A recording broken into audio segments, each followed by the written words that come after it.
ਮਜ਼ਦੂਰੀ ਕਰਦਾ ਸਾਂ। ਹੁਣ ਮੇਰੇ ਤੋਂ ਕਾਰੋਬਾਰ ਕੋਈ ਵੀ ਨਹੀਂ ਹੁੰਦਾ, ਨਾ ਮਜ਼ਦੂਰੀ, ਨਾ ਕੋਈ ਸਮਝੋ ਬਾਹਰ ਕਿਤੇ ਜਾਣਾ, ਮੰਜੀ 'ਤੇ ਪਿਆ ਰਹਿਣਾ।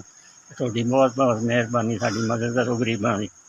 ਮੈਂ ਕਾਰੋਬਾਰ ਨਹੀਂ ਕਰ ਸਕਦਾ, ਬਿਮਾਰ ਹੈਗਾ, ਮੇਰੀ ਮਦਦ ਕਰੋ। ਰਾਜਾਂ ਮਗਰ ਮਿਹਨਤ ਮਜ਼ਦੂਰੀ ਕਰਦਾ ਰਿਹਾ, ਹੁਣ ਕਾਰੋਬਾਰ ਮੇਰੇ ਤੋਂ ਨਹੀਂ ਹੁੰਦਾ।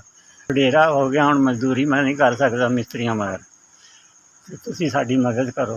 ਬਿਮਾਰ ਨਾਲ ਤਾਂ ਦਵਾਈਆਂ ਜੋਗਾ ਵੀ ਪੈਸਾ ਕੋਈ ਨਹੀਂ ਹੈਗਾ। 8-8 ਦਿਨ 10-10 ਦਿਨ ਸਮਝੋ ਨਾਗੇ ਹੋ ਜਾਂਦੇ ਨੇ। ਜੀ ਆ ਗਈ ਕਿ ਜਿਹੜੇ ਬੱਚੇ ਨੇ ਉਹ ਸੁਣਦੇ ਹੀ ਨਹੀਂ, ਆਪਣੀ ਮਰਜ਼ੀ ਵਾਲੇ ਨੇ। ਮਿਹਨਤ ਮਜ਼ਦੂਰੀ ਕਰਨਾ, ਬੱਚੇ ਸਾਡੀ ਕੋਈ ਨਹੀਂ ਸੁਣਦੇ। ਬਹੁਤ ਬਹੁਤ ਮਿਹਰਬਾਨੀ ਸਾਡੀ ਮਦਦ ਕਰਨੀ। ਮੈਂ ਲੰਮਿਆਂ ਵਾਲਾ ਮੈਨੂੰ ਸ਼ਿਕਾਇਤ ਹੈ, ਸਾਹ ਦਾ ਮਸਲਾ ਹੈ, ਸਾਹ ਮੇਰਾ ਉਲਟ ਜਾਂਦਾ ਹੈ, ਮੈਂ ਤੁਰ ਵੀ ਨਹੀਂ ਸਕਦਾ, ਮੰਜੀ 'ਤੇ ਬੈਠਾ ਰਹਿੰਦਾ।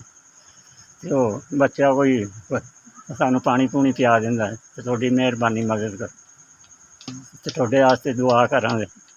ਤੁਸੀਂ ਗਰੀਬਾਂ ਦਾ ਖਿਆਲ ਕਰਦੇ ਅਤੇ ਅਸੀਂ ਤੁਹਾਡੇ ਵਾਸਤੇ ਦੁਆ ਕਰਾਂਗੇ। ਅੱਲਾ ਤੁਹਾਨੂੰ ਬਹੁਤ ਦੇਵੇ, ਤੁਹਾਡਿਆਂ ਬੱਚਿਆਂ ਨੂੰ ਤੰਦਰੁਸਤੀ ਦੇਵੇ ਅਤੇ ਮੇਰੀ ਮਦਦ ਕਰੋ। ਬਹੁਤ ਬਹੁਤ ਸ਼ੁਕਰੀਆ, ਮਿਹਰਬਾਨੀ ਤੁਹਾਡੀ, ਤੁਸੀਂ ਗਰੀਬਾਂ ਦੀ ਮਦਦ ਕੀਤੀ। ਅੱਲਾ ਤੁਹਾਡਿਆਂ ਬੱਚਿਆਂ ਨੂੰ ਤੰਦਰੁਸਤੀ ਦੇਵੇ। 5000 ਦੀ ਸਾਡੀ ਮਦਦ ਹੋਈ, ਤੁਹਾਡੀ ਵੀ ਅੱਲਾ ਖੈਰ ਕਰੇ, ਤੁਹਾਡੇ ਬੱਚਿਆਂ ਦੀ ਵੀ ਕਰੇ। ਸਾਡੀ 5000 ਦੀ ਮਦਦ ਹੋਈ। ਜੀਂਦੇ ਵਸਦੇ ਰਹੋ, ਕਿਸੇ ਗੱਲ ਦੀ ਥੋੜ੍ਹ ਨਾ ਹੋਵੇ, ਤੁਹਾਨੂੰ ਕਮੀ ਕਿਸੇ ਸ਼ੈ ਦੀ ਨਾ ਹੋਵੇ।